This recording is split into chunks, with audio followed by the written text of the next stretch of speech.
政府公布東鐵線白石角站最新選址，由原嚟建議嘅較大運動中心係移到中大羅桂祥綜合生物醫學大樓對出，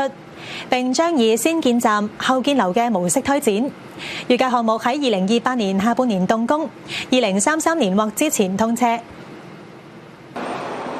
籌劃多年嘅港鐵東鐵線白石角站有新進展。發展局表示，政府決定以先建站後建樓嘅模式推展項目，車站為地面車站，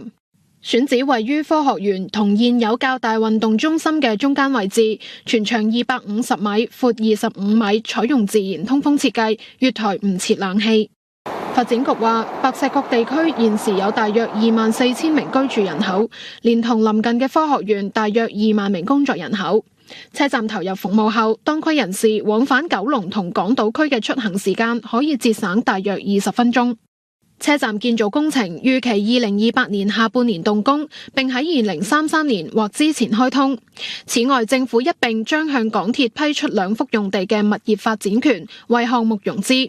行政長官會同行政會議已經批准政府邀請港鐵公司開展項目嘅詳細規劃同設計。發展局表示，新車站將科學園直接聯繫至全港鐵路版圖，唔單止提升科學園同本地及內地創科機構嘅聯繫，便利協作與人才流動，更將顯著增強科學園對全球高端創科人才嘅整體吸引力。香港中文大學對發展規劃表示歡迎。中大話，白石角站對整個片區未來促進產學研協作同人才匯聚，推進建設北部都會區大學城嘅協同效應具有積極作用，對香港構建國際創新科技生態圈嘅長遠發展具有重要戰略意義。鳳凰衛視記者趙龍、袁偉業報道。